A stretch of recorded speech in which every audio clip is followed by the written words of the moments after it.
Bismillahirrahmanirrahim. Sebelumnya saya mau pantun dulu. Aku makan kue putu. Assalamualaikum warahmatullahi wabarakatuh. Waalaikumsalam warahmatullahi wabarakatuh. Hamdan syukurillah, marilah kita ucapkan puji dan syukur kehadirat Allah Subhanahu wa taala sehingga kita bisa berkumpul bersama dalam acara diseminasi aksi nyata modul 14 budaya positif yang akan saya bawakan. Perkenalkan, saya Devi Fiani dari SDN Cibitung Pulau 03, calon guru penggerak angkatan 7 Kabupaten Bogor. Salawat serta salam marilah kita ucapkan kepada junjungan kita Nabi besar Nabi Muhammad sallallahu alaihi wasallam. Yang saya hormati rekan-rekan guru sekalian dari SDN Cibitung Pulau 03. Apa kabarnya sekalian? Sehat ya? Alhamdulillah. Sebelumnya saya ucapkan terima kasih atas kehadirannya ibu-ibu dalam acara ini. Sebelumnya saya mohon maaf bila nanti pada saat acara saya kurang memberikan kepuasan, dalam tanda kutip memberikan materinya kurang memuaskan ibu-ibu, saya mohon maaf yang sebesar-besarnya. Baik, untuk mempersingkat waktu kita mulai untuk presentasinya.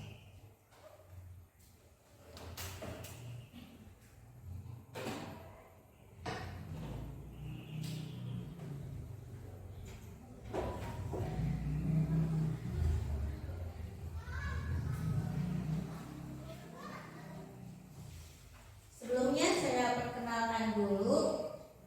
Tadi untuk saya sendiri sudah Devi Fiani. Saya memiliki pengajar praktik yaitu Bapak Madurati yang bertugas di SDN Gunung Picung 4 dan kemudian difasilitasi oleh Ibu Hajar Reni Milawati Dewi.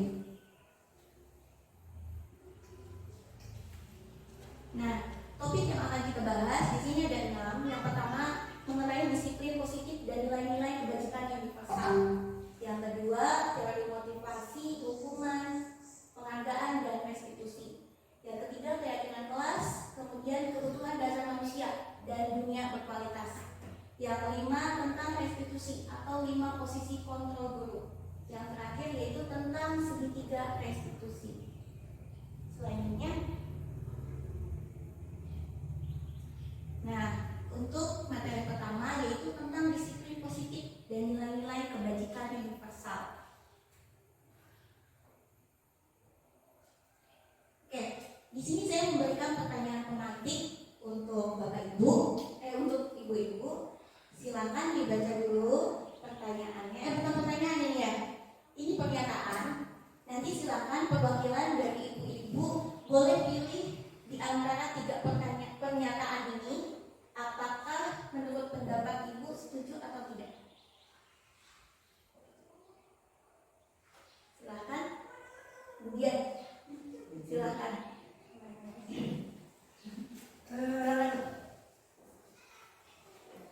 Yang ketiga. Oke, silakan yang ketiga. Setuju kalau saya. Memberikan penghargaan agar dapat meningkatkan motivasi belajar siswa. Alasannya, Bu? Karena kan saya megang kelas bawah ya. Kalau kelas bawah kan mereka masih mengharapkan reward dari gurunya. Jadi untuk apa-apa anak kelas 1 itu masih harus ada dipancing. Iya. Jadi saya nomor 3 saya setuju. Oke, terima kasih. Nanti untuk pembahasannya ada di slide berikutnya. Yang lain 2 pernyataan lagi. Lebih paham? Ya, Silakan.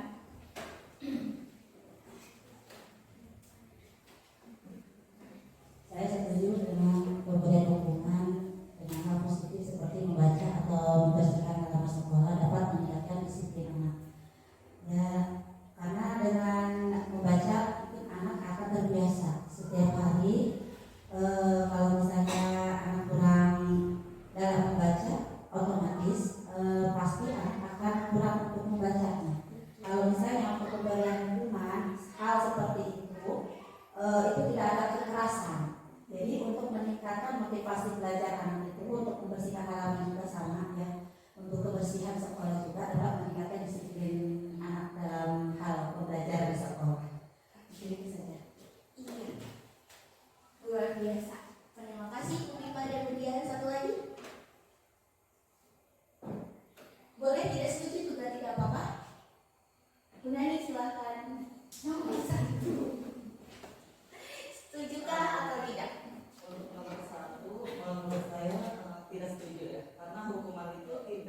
menjamin mendisiplinkan anak. Soalnya hukuman di situ tidak jelas kan hukumannya dalam bentuk apa. Betul sekali, betul sekali. Iya, terima kasih ibu-ibu yang luar biasa. Alasannya cukup mendasar sekali. Kita lihat slide berikutnya. Nah, disiplin positif itu apa sih? Tadi kita bicaranya tentang hukuman mendisiplinkan, kemudian memberikan motivasi. Nah, di sini disiplin positif itu merupakan pendekatan mendidik ke anak untuk melakukan kontrol diri dan pembentukan kepercayaan diri. Itu. Jadi harus ada motivasi prinsip dulu untuk mendisiplinkan anak. Nah, kemudian ada salah seorang dokter William Glasser. Dalam teorinya, dia mengusulkan bahwa manusia mampu mengendalikan diri atau kontrol perilaku seseorang hanya dapat dikendalikan oleh dirinya sendiri. Jadi kalau misalkan kita memberikan hukuman, apakah baik untuk si anak? Kalau menurut si dokter William Glasser itu tidak baik atau bertentangan dengan teorinya, karena hukuman itu tidak bisa mendisiplinkan anak. Kenapa? Karena motivasinya dari eksternal, bukan dari dalam dirinya. Seperti itu. Oke, sekarang boleh Bapak Ibu sobek kertas sedikit aja sedikit. Kemudian tulis benda yang sangat Ibu cintai, yang tidak mau Ibu lepaskan atau tidak mau Ibu berikan kepada orang lain. Silakan. Tulis, sobek saja. Nama benda, boleh nama orang, pokoknya sesuatu yang tidak mau Ibu lepaskan. Suami, boleh. Suami juga boleh. Suami juga boleh. Enggak. Silakan. Bebas. Bebas, mobil boleh. Pokoknya sesuatu yang sangat berharga, tidak mau Ibu lepaskan, tidak mau Ibu berikan kepada orang lain. Boleh, lagi. Oke, silakan genggam. Silakan genggam. Baik, silakan Bu Dede dan Bu Rina maju ke depan. Silakan Bu Dede dan Bu Rina maju ke depan. Berdua. Oke. Silakan. Silakan genggam benda yang tadi sudah ditulis di tangan kanan. Oke. Sekarang silakan Ibu berdua berebut benda yang dipegang masing-masing. Bu Dede berebut.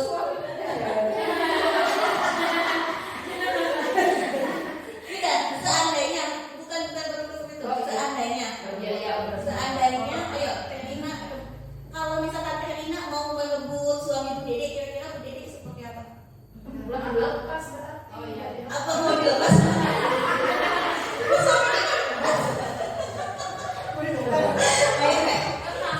Sekarang posisinya Bu Dede yang menggenggam, mempertahankan. Sekarang Terina yang memaksa. Oke, wah. Oke, silakan kita kembali. Tepuk tangan dulu. Dalam praktik berkesan, yang memegang kontrol itu siapa? Bu Dede atau Bu Rina? Bu Dede, alasannya? Alasannya? Karena yang mau direbut barang kesayangan Bu Dede. Bukan barang. Iya. Benda. Jadi yang mengontrol diri itu Bu Rina atau Bu Dede? Tadi jawabannya Bu Dede. Bu Dede. Bu Dede yang mengontrol atau yang memutuskan benda itu mau dilepas atau tidak. Bu Dede. Oke, seperti itu. Terima kasih. Jadi logikanya kita tidak bisa merubah orang lain atau tidak bisa memaksa orang lain untuk berubah atau untuk memberikan sesuatu. Kalau misalkan kita paksakan, dia malah makin kencang, makin kuat mempertahankan diri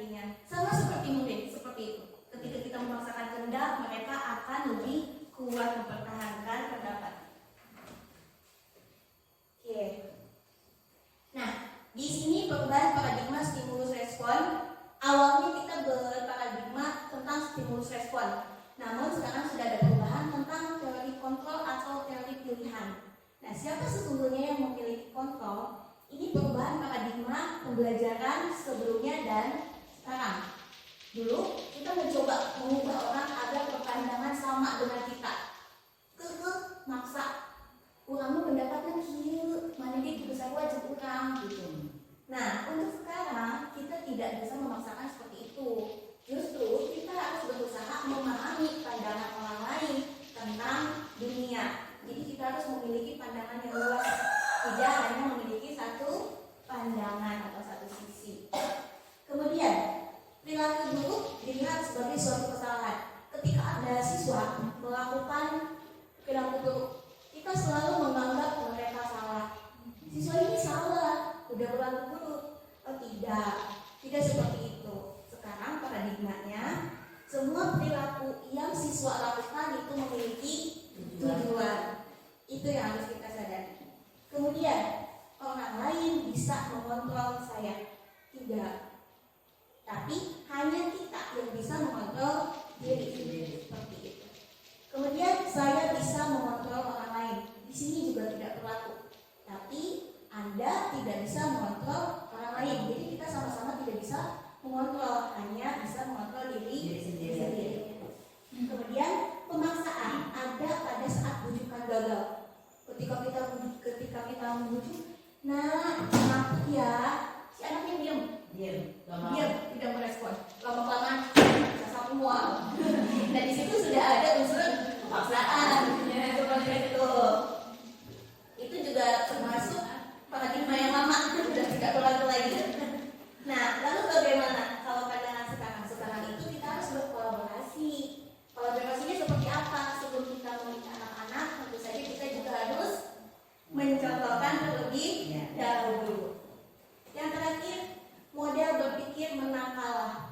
Kalau dulu ketika guru tidak bisa memberikan perintah kepada siswa atau siswa yang menolak, kita merasa kalah. Ayo guru bisa kayak murid sih. Itu dulu. Kalau sekarang enggak. Kalau sekarang kita harus berpikir menang dan menang. Jadi tidak menganggap ketika kita dilanggar oleh siswa kita kalah. Sudah tidak ada paradigma seperti itu. Selanjutnya,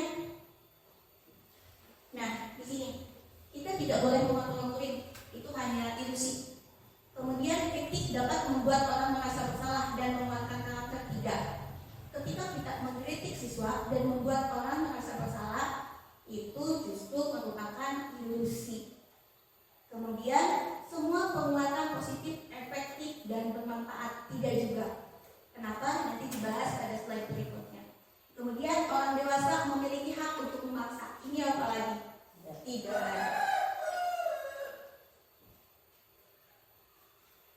Nah, ini tentang nilai-nilai kebajikan universal. Nilai-nilai kebajikan universal itu apa sih? Bisa ibu baca. Nilai-nilai kebajikan universal itu adalah sifat-sifat positif manusia yang merupakan tujuan mulia yang ingin dicapai setiap individu. Nilai-nilai tersebut bersifat universal dan lintas bahasa, suku bangsa, agama maupun latar belakang. Di situ bisa ibu lihat nilai-nilainya yang di bawah. Seperti profil pelajar Pancasila itu juga merupakan nilai-nilai kebajikan universal. Beriman, bertakwa, mandiri, beranalisis, berkebinekaan global, bergotong royong, kreatif. Oke, untuk materi satunya selesai. Sekarang kita lanjut ke materi 2. Teori motivasi, hukuman dan penghargaan, kemudian restitusi. Teori motivasi. Menurut Daniel Gosen, ada 3 alasan manusia melakukan sesuatu. Seperti tadi dibahas bahwa ketika siswa melakukan sesuatu, baik itu menurut kita buruk atau baik, sesungguhnya mereka itu memiliki tujuan tertentu. Tujuannya untuk apa? Yang pertama, untuk menghindari ketidaknyamanan atau hukuman. Ketika si anak melakukan sesuatu tapi untuk menghindari hukuman, justru itu dia sedang berada di identitas gagal. Itu tidak boleh. Harus ada motivasi dari internal. Kemudian yang kedua, untuk mendapatkan imbalan atau penghargaan dari orang lain.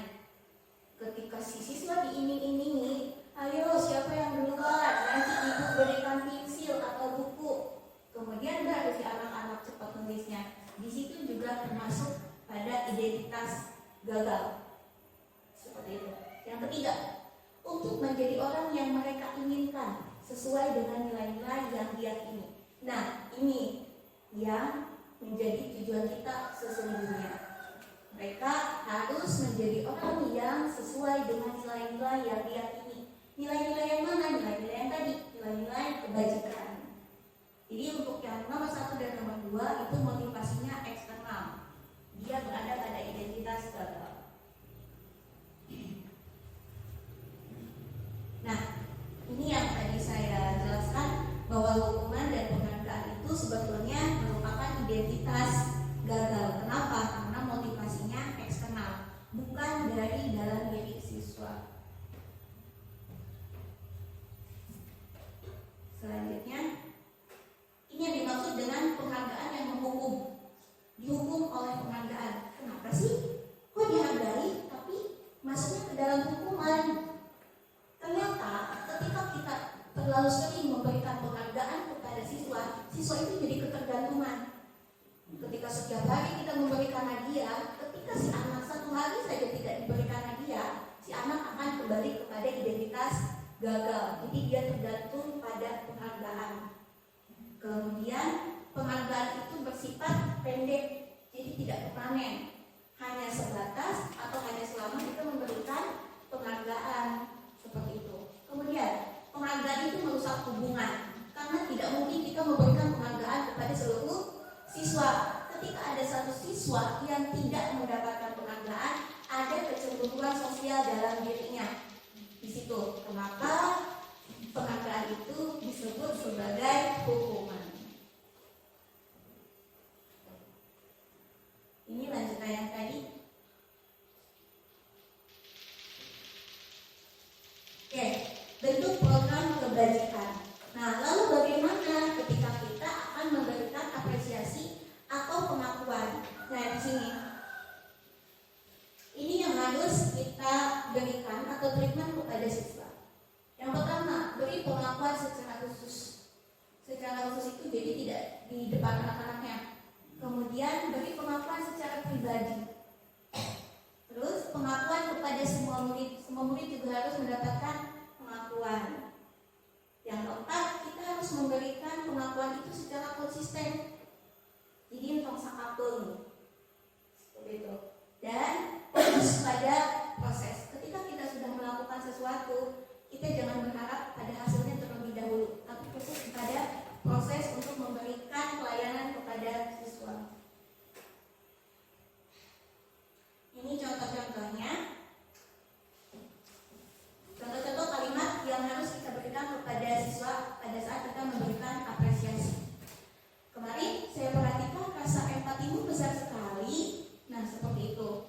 Jadi kalimatnya tidak memberikan penghargaan yang membuat anak itu bergantung pada kita, tapi membuat anak sadar atas keyakinan atau nilai kebajikan. Kemudian saya menghargai kepedulianmu. Yang terakhir, terima kasih untuk rasa tanggung jawabmu. Jadi kalimat-kalimat seperti ini yang sesungguhnya akan menimbulkan nilai-nilai keyakinan atau kebajikan siswa, sehingga mereka tidak tergantung pada penghargaan.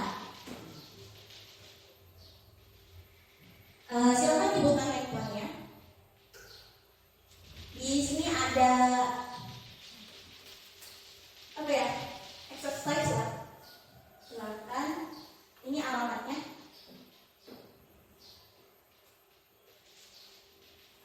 Atau mau saya kirim ke grup?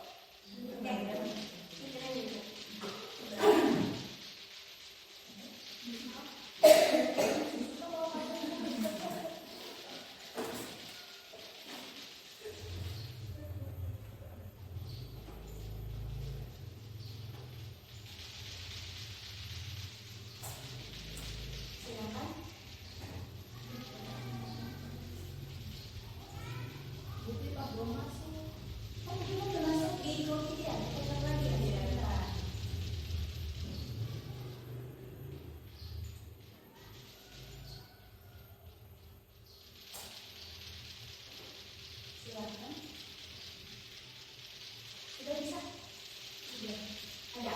Silakan diisi.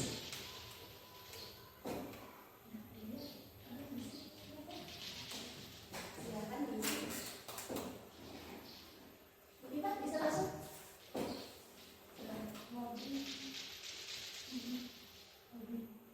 Apa? Santai saja.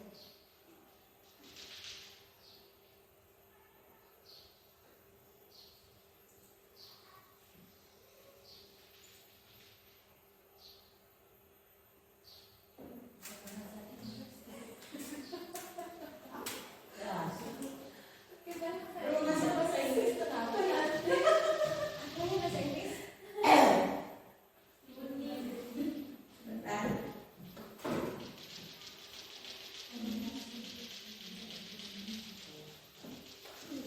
Oh, oke, bentar ya.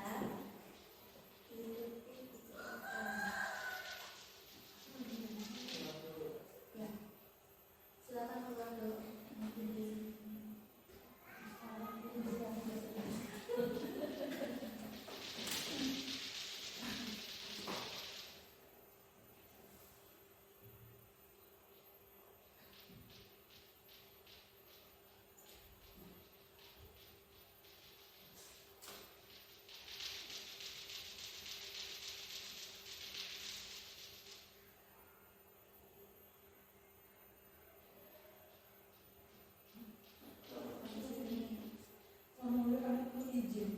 Iya.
Masih belum bisa ya? Sudah. Boleh dibuka.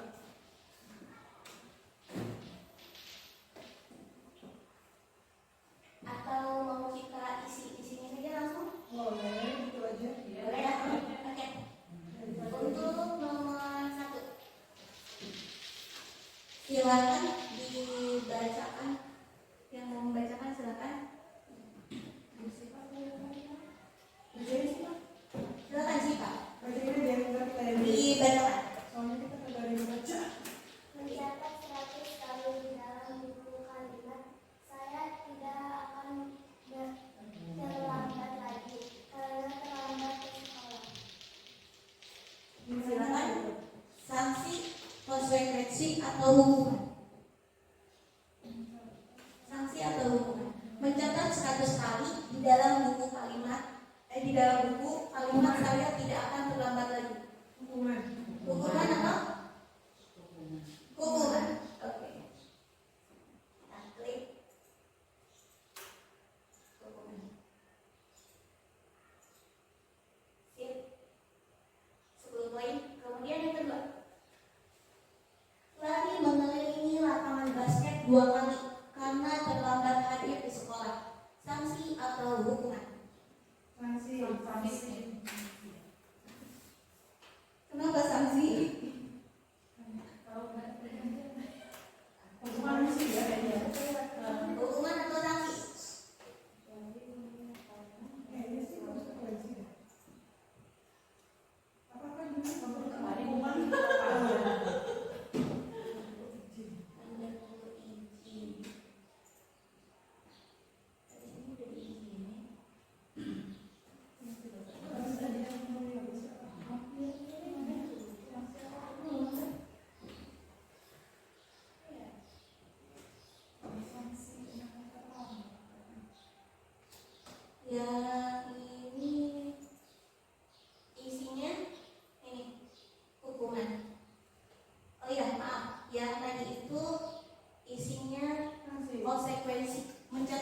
kali di dalam buku kalimat. Saya tidak akan terlambat di buku yang di checklist ini isinya. Jadi itu sanksi. Apa sanksi? Bukan hukuman. Karena mengakses secara fisik mungkin ya. Oh betul. Lebih ke ya bukan fisik. Iya. Iya, karena di sini tidak ada hukum, tidak ada perlakuan secara fisik seperti itu. Oke, coba yang kedua, lagi mengelilingi lapangan basket 2 kali karena terlambat. Kita klik hukuman betul. Iya betul, ini hukuman.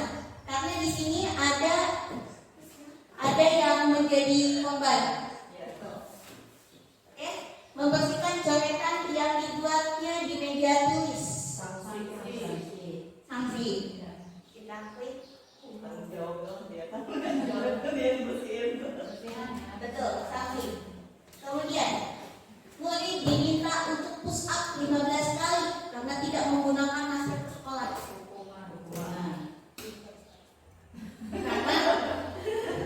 Karena fisik. Oke, betul. Selanjutnya, menggantikan kertas tugas teman yang telah dicoret-coret. Sanksi.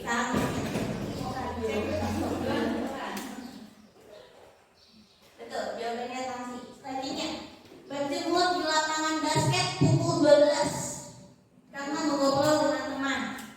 Hukuman. Klik hukuman. Iya, betul hukuman. Selanjutnya, murid diminta bertelanjang kaki sepanjang kaki karena tidak menggunakan sepatu warna hitam sesuai peraturan sekolah. Hukuman atau sanksi?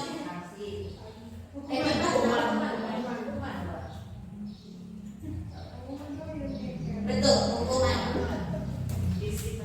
Iya, di sini menyakiti fisik.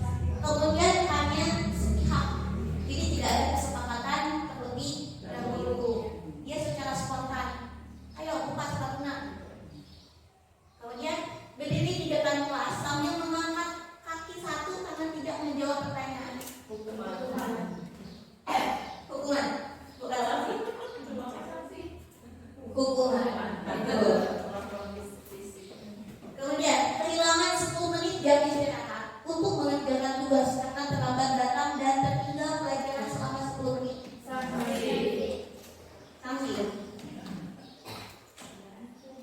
Betul. Terakhir, membersihkan tumpahan air di meja tulis karena tersenggol pada saat belajar. Betul sekali. Oke, sekarang kita simpulkan apa perbedaan antara hukuman dan sanksi. Silakan, Bu Nani. Silakan. Menurut saya kalau hukuman itu ada tindakan yang mengkailah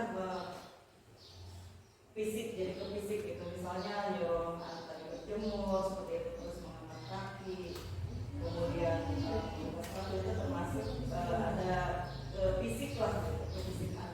Tetapi kalau konsekuensi itu sebetulnya itu ada, pasti di awalnya itu ada kesepakatan ya. Kalau misalnya si anak melakukan kesalahan, kemudian si anak itu dituntut untuk bertanggung jawab untuk memperbaiki kesalahannya, gitu menurut saya. Iya. Yang lain ada yang mau menambahkan? Beri tepuk tangan dulu buat Bu Nani. Betul sekali. Jadi kalau hukuman itu sesuatu yang menyakitkan bagi anak, kemudian dia membuat anak sakit fisik maupun hati. Seperti mencaci maki si anak saja itu sebetulnya sudah termasuk hukuman, meskipun dia secara verbal, tidak secara fisik. Kemudian anak menjadi benci ketika kita menghukum anak secara berlebihan, sehingga membuat si anak itu sakit hati maupun sakit fisik, itu akan membuat si anak itu benci, bukan malah membuat anak sadar akan kesalahannya. Yaitu merupakan konsep diri yang buruk. Dan si anak bukannya malah mengakui kesalahannya, si anak akan menyembunyikan kesalahannya. Jadi ketika si anak berbohong untuk menyembunyikan kesalahannya, sesungguhnya kita yang membuat si anak itu sakit hati atau sakit fisik, sehingga si anaknya marah, kemudian merasa bersalah, merasa dipermalukan. Si anak jadi tidak sempat untuk sadar diri, malah dia lebih sibuk untuk membenci. Seperti itu. Beda dengan konsekuensi. Kalau konsekuensi itu seperti tadi kata Bu Nani, mengajarkan si anak untuk bertanggung jawab. Tanggung jawab itu merupakan salah satu nilai kebajikan universal. Seperti itu. Itu sangat bagus lagi. Jadi si anak menghargai kedisiplinan. Seperti tadi ketika si anak terlambat sekolah, dia menulis. Kemudian mendorong anak untuk mudah menyesuaikan diri. Dia memiliki konsep diri yang baik. Kemudian anak juga belajar mematuhi peraturan. Seperti itu. Selanjutnya, untuk yang ketiga tentang keyakinan kelas. Keyakinan kelas itu sama seperti tadi, yaitu nilai-nilai kebajikan universal yang disepakati. Jadi kalau hukuman itu tidak ada pada kesepakatan atau tidak ada pada peraturan.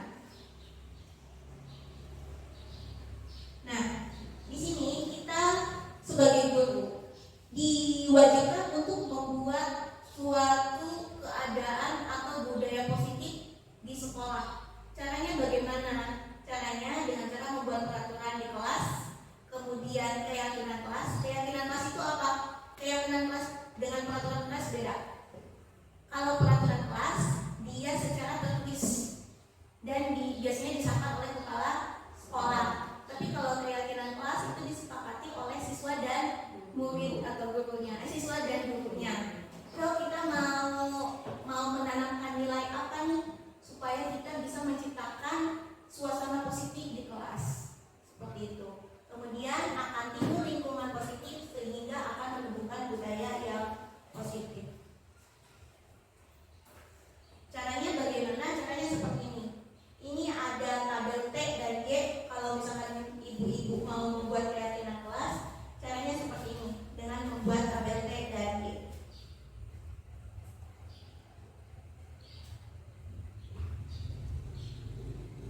Yang keempat, ini 5 kebutuhan dasar manusia. Kita harus sadar bahwa sebagai manusia kita memiliki kebutuhan dasar. Yang pertama, kita memiliki kebutuhan dasar untuk bertahan hidup. Kita bekerja untuk mempertahankan hidup. Kemudian yang kedua, kita membutuhkan kasih sayang dan rasa diterima. Selanjutnya, kita membutuhkan kebebasan, membutuhkan kesenangan, dan membutuhkan penguasaan. Sama seperti siswa. Siswa juga membutuhkan ini semua. Oke, selanjutnya yang kelima. Posisi kontrol guru. Nah, sekarang beberapa ibu-ibu bisa baca posisi kontrol guru itu ada 5. Yang pertama penghukum. Mami, bersihan WC, lebih ke beres, seperti itu. Tapi hanya sendiri. Itu bisa menjadi penghukum. Saat itu si guru sebagai penghukum. Kemudian membuat merasa bersalah sebagai teman, sebagai pemantau, dan sebagai manajer. Untuk membedakannya, di sini ada video.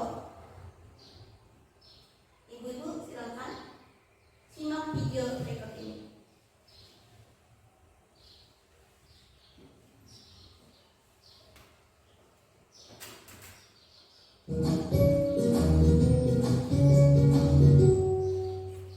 Salam bahagia Ibu dan Bapak Guru hebat.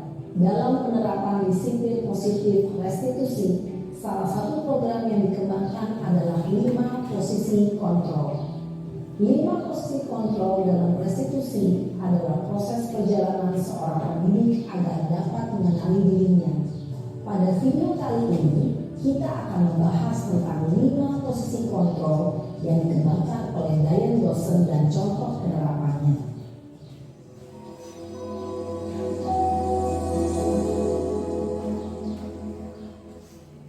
5 posisi kontrol itu adalah 1. Posisi penghukum, 2. Posisi pembuat merasa bersalah, 3.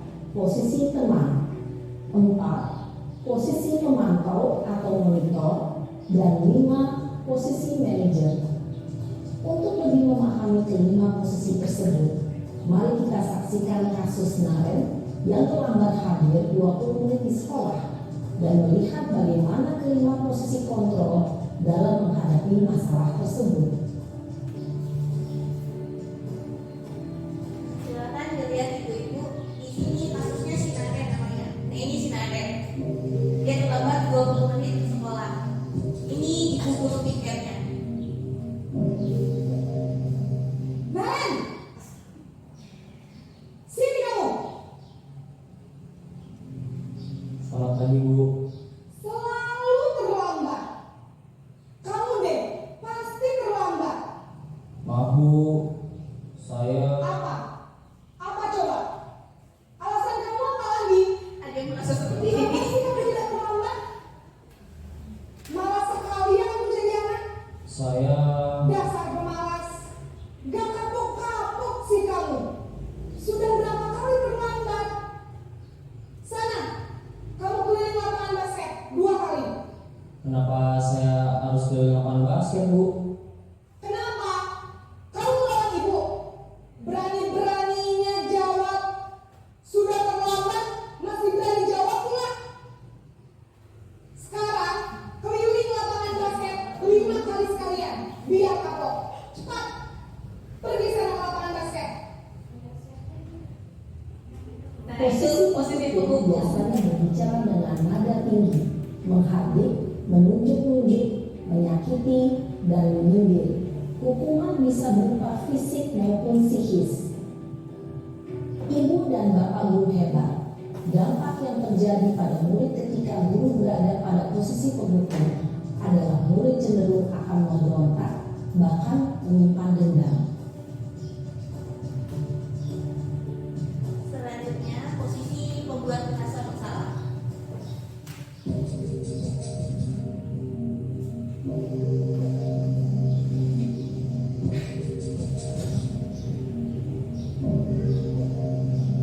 Nan,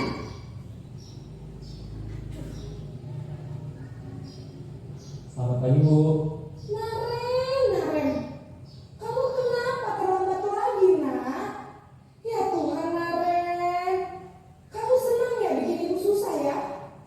Kalau kamu terlambat lagi, nanti ibu yang ditegur bapak kepala sekolah, nak.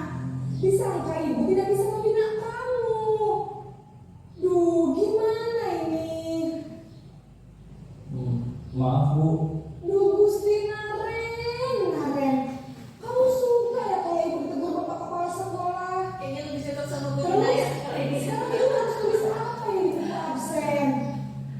Ini kamu sudah sering terlambat loh. Ibu harus apa coba? Maaf Bu. Maaf sekali. Ya sudah, lain kali jangan bikin ibu susah lagi ya nak ya. Ibu tidak akan kuat lagi kalau kamu begini terus. Bisa jantungan kalau ibu ditegur bapak kepala sekolah. Sana cepat ke kelas. Maaf ya Bu. Maaf sekali. Posisi pembuat rasa bersalah berbicara dengan nada tenang, cenderung lembut, namun kata-kata yang diutarakan membuat murid merasa menjadi orang yang gagal, memandang buruk dirinya sendiri, merasa tidak berharga, dan tidak sanggup membahagiakan orang lain. Ketika guru mengambil posisi pembuat rasa bersalah, murid akan menganggap dirinya yang bersalah dan ia akan menyimpan emosi negatif tersebut di dalam dirinya.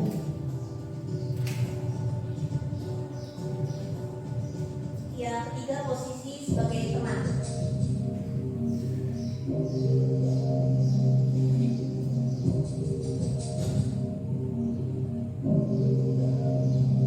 Nan,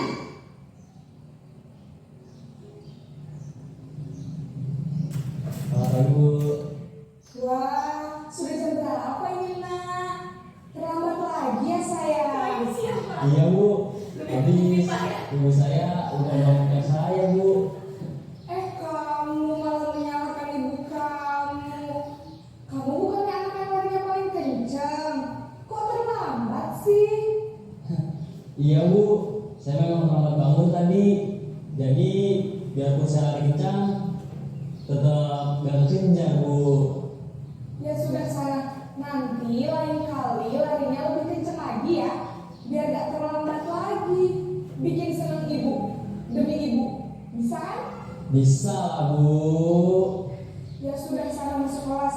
Ibu beresin urusan absen kamu. Kamu ini ada-ada saja.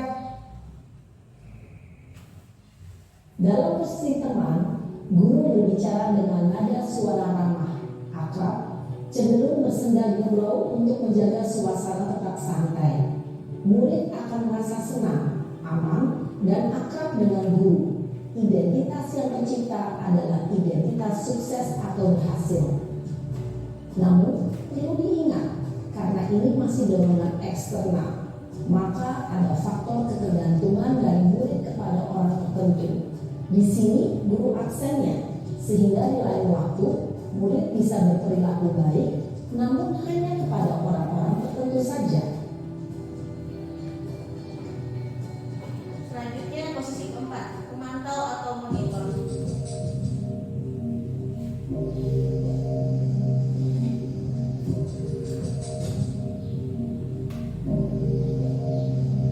Naren!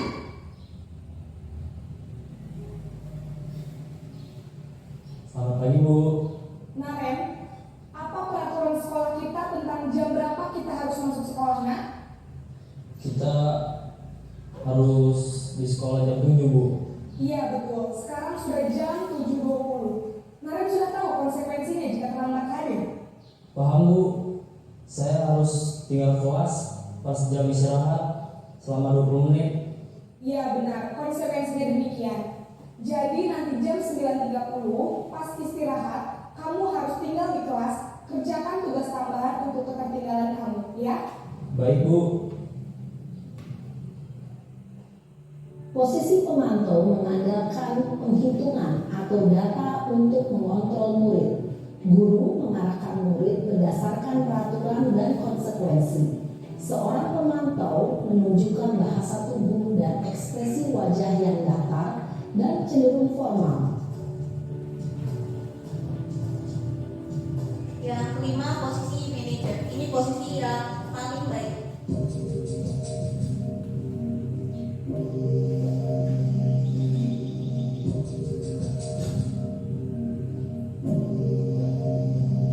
Naren!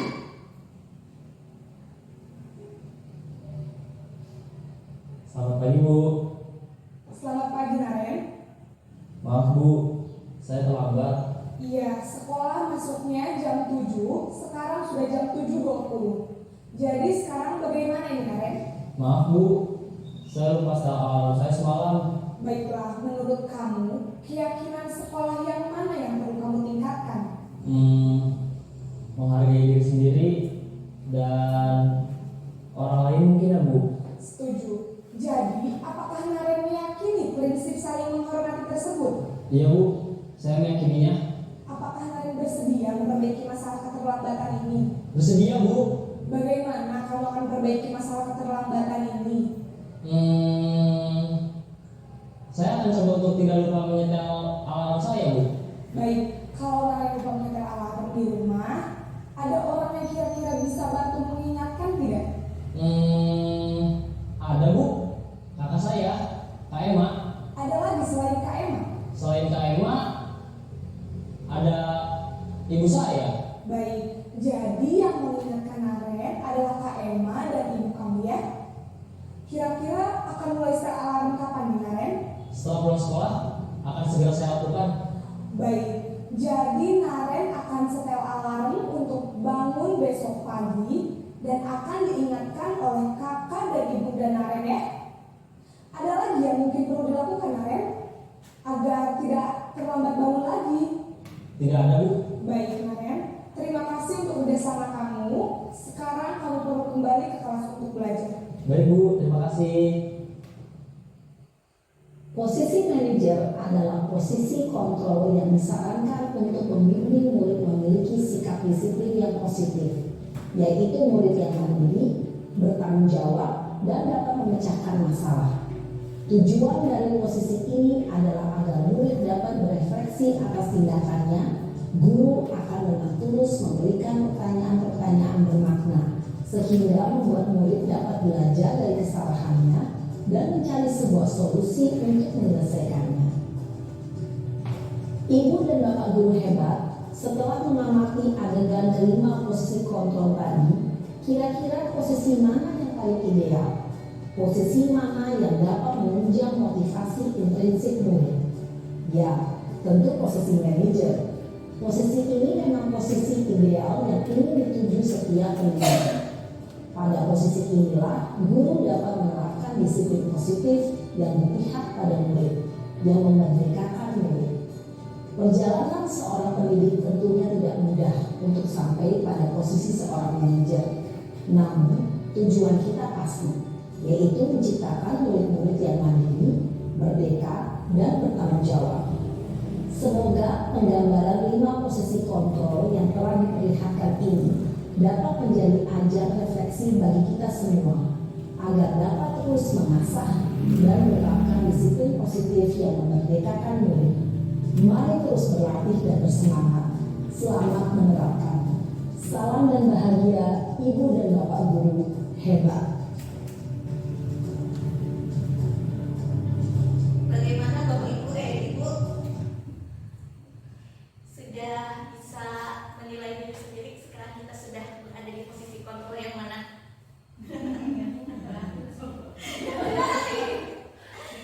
Tapi bukan berarti 4 posisi kontrol yang sebelumnya itu tidak baik.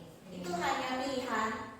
Sekarang kita bayangkan saja ketika saya punya siswa yang sering menangis di kelas, mungkin karena dia usil atau seperti apa, saya tidak mungkin melakukan tindakan sebagai posisi manajer. Nanya dulu si anak, apakah kamu meyakini keyakinan kamu seperti itu tidak mungkin. Jadi bisa mundur. Ketika kita mau menjadi posisi penghukum juga itu tidak masalah juga. Ketika memang si anak sudah melakukan hal yang buruk sekali seperti itu. Oke, untuk materi yang terakhir yaitu segitiga restitusi. Segitiga restitusi itu memiliki 3 tahapan. Yang pertama, menstabilkan identitas. Contohnya ketika kita memaafkan si anak, nggak apa-apa nak, ibu juga dulu pernah melakukan kesalahan seperti itu. Nah, itu contoh kalimat menstabilkan identitas agar si anak itu tidak merasa bersalah. Kemudian memvalidasi tindakan yang salah. Kita menanyakan tindakan si anak yang sudah dilakukan dengan melanggar peraturan itu yang mana, seperti itu. Kemudian yang terakhir menanyakan keyakinan. Seperti pada posisi manajer, keyakinannya ditanyakan, kemudian solusi untuk memperbaiki kesalahannya itu seperti apa. Nah, ini untuk skemanya segitiga restitusi.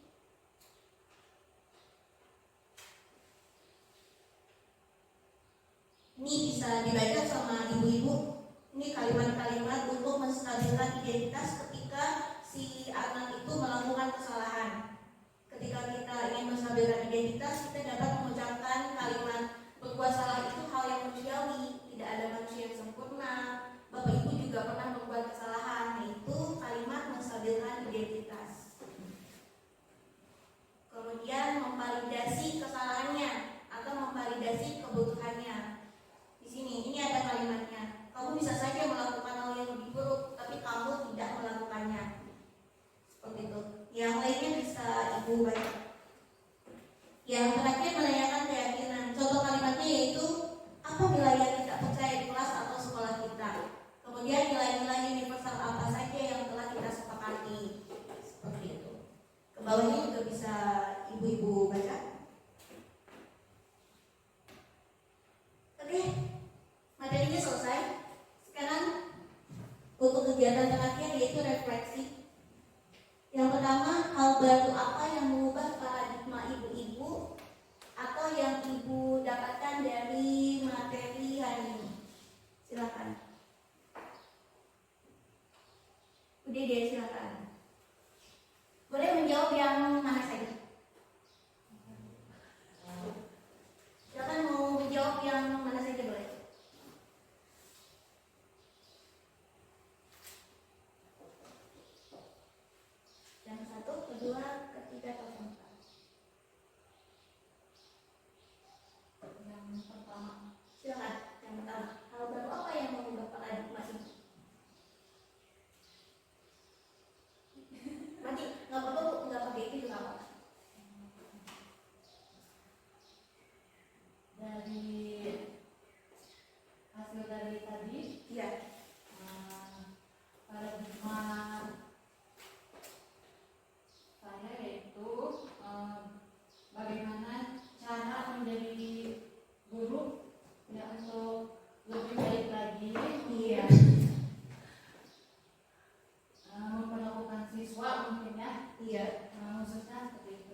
Nomor berapa Bu Rina? Saya pilih yang nomor 2 ya, tentang perasaan. Apa yang muncul selama mengikuti sesi ini, khususnya mengenai makna disiplin dan motivasi intrinsik. Perasaannya ada gimana ya? Ada campur aduk ya Bu ya di perasaan saya itu. Ada merasa bersalah. Iya, ada perasaan. Jadi selama ini ada salahnya ketika saya mendidik ke anak gitu. Jadi itu motivasi ke saya juga untuk memberikan umpan balik ke anak itu yang lebih baik atau lebih benar lagi intinya. Iya, Ya, seperti itu. Iya, terima kasih. Silakan untuk nomor 3 dan nomor 4. Ya. Bersedia? Nomor berapa? Peran Among seperti apakah yang saya telah lakukan selama mengikuti modul ini? Peran Among Peran yang menuntun anak selama ibu menjadi guru saja. Peran apa saja yang sudah ibu lakukan? Yang menuntun anak kira-kira tindakan apa? tindakan kegiatan Iya, boleh. Kegiatan boleh. kegiatan pembelajaran Boleh. yang dituntut yang kalau Yang sifatnya menuntun anak Ya. itu seperti apa? menuntun atau menuntut Menuntun. Among itu menuntun. menuntut seperti halnya baca tulis hitung kalau kelas bawah. Jadi banyak sabar, Iya, betul sekali. Jadi guru itu harus banyak sabar. banyak metode yang harus dipakai karena setiap anak punya masalahnya masing-masing. Betul sekali. Nggak Karena bisa setiap anak di beda-beda. apa si ini harus begini, si ini nggak bisa, harus mengikuti karakter anak. Seperti itu sih biasanya, nggak ini menuntunnya seperti itu kalau untuk kegiatan pembelajaran. Oke, siap. Terima kasih. Jadi menuntun itu sama seperti membimbing ya. Kita membimbing untuk memenuhi kebutuhan dasar anak dan sesuaikan dengan kodrat si anaknya. Si anaknya itu kebutuhannya seperti apa, ya kita harus memenuhi kebutuhannya sesuai dengan apa yang mereka butuhkan. Jangan si anak butuhnya minum, kita kasihnya makan. Itu sudah jelas tidak memenuhi kebutuhannya. Yang terakhir silakan Bu Neni. Tapi saya nomor 2 ya Bu. Silakan. Tentang ini nih mengenai disiplin, motivasi intrinsik gitu ya. Mungkin berpengaruh dari pengalaman kita dulu nih semasa kita menjadi siswa gitu ya. Kan paradigma lama itu tentang hukuman itu kan mengalami lah. Guru-guru zaman dulu itu kalau nggak bisa kadang dipukul pakai penggaris kayu yang 1 meter itu zaman dulu ya. Kemudian penghapus itu yang kayu ada busanya gitu ya. Jadi kan itu kadang kalau ada yang ngobrol lempar gitu. Ataupun dilempar kapur. Terus berdiri di depan kelas sambil megang kuping, kaki 1 diangkat gitu ya. Nah, mungkin masih ada pengaruh seperti itu ya. Kita kadang masih menerapkan hukuman kepada siswa. Mungkin udah terbentuk dari dulu mungkin ya, karena yang kita alami dulu seperti itu. Jadi kadang kita masih menerapkan hukuman. Tetapi setelah ini, insya Allah ke depan kita jangan menerapkan hukuman terlalu ini ya. Maksudnya boleh-boleh aja mungkin ya. Kalau memang anak sudah keterlaluan atau membuat kesalahannya yang sudah terlalu ini. Tapi itu pun kita harus memilih hukuman yang mendidik. Jangan sampai melukai fisik, kemudian melukai hati, dan nanti siswa tersebut akan dendam sama kita. Kadang mungkin siswa kita yang dulu tuh sekarang udah dewasa misalnya, tapi mungkin masih ada yang menyimpan dendam karena pernah dihukum sama kita dulu di SD-nya. Ya mungkin itu aja sih, berubah ke arah yang lebih baik aja. Iya. Terima kasih luar biasa. Dipindah silakan pindah. Oh tuh. Oke, betul sekali kata Bu Nani. Memang apalagi usia anak SD itu usia yang sangat kuat sekali ingatannya. ketika si anak itu mengalami satu saja kejadian yang sangat mengena di hatinya, itu sampai tua dia akan selalu mengingatnya seperti itu. Jadi guru juga kan tidak mudah ya untuk memberikan treatment ke anak, untuk memberikan pelayanan, karena kita juga sedikit banyaknya pernah diajarkan oleh guru kita beda gitu pelayanannya, sedangkan kita dituntut untuk memenuhi anak sesuai dengan kodrat zamannya.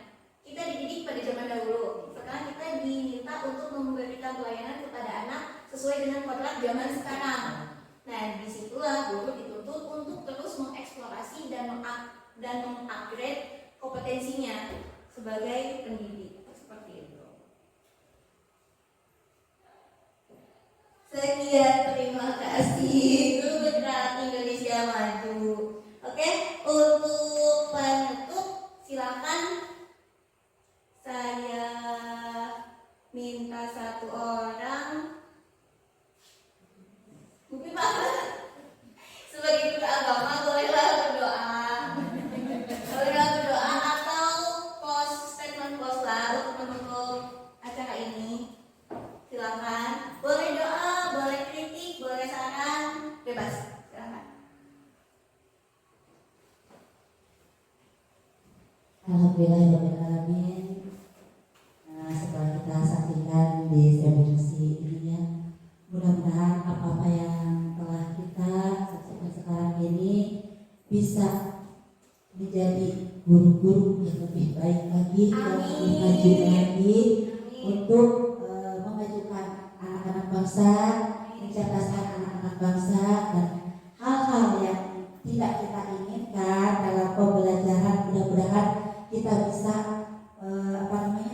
menghindarkan dari hal-hal yang buruk seperti yang telah terjadi dari zaman kita dulu, yang hukuman-hukuman. Saya juga pernah yang dihukum dipukul pakai penggaris ya, pernah, karena itu waktu itu saya salah satu. Jadi dari 10 soal saya salah satu, jadi kalau salah satu dipukul 1 kali. Teman-teman saya juga yang lama juga seperti itu. Tapi mudah-mudahan apa yang kita pernah dulu gitu ya tidak terjadi untuk yang sekarang ini. Karena kita menuntut anak-anak itu tidak dengan kekerasan, tapi dengan motivasi yang baik kepada anak untuk menciptakan generasi penerus bangsa yang baik. Mudah-mudahan anak-anak kita dijadikan anak-anak yang soleh-solehah, berguna bagi bangsa dan juga agama, dan juga apa-apa yang dicita-citakannya, mudah-mudahan Allah Subhanahu wa Ta'ala dapat mengabulkannya. Dan kita benar-benar sebagai guru-guru juga di sini ya, selalu diberikan kesabaran dalam mendidik anak-anak kita, selalu diberikan kesehatan oleh Allah Subhanahu wa Ta'ala, dan mudah-mudahan apa-apa yang kita cita-citakan semua dapat dikabul oleh Allah Subhanahu wa Ta'ala. Amin ya Allah ya Rabbal alamin. Mungkin ditutup dengan pembacaan doa apa gimana? Boleh, silakan. Ayo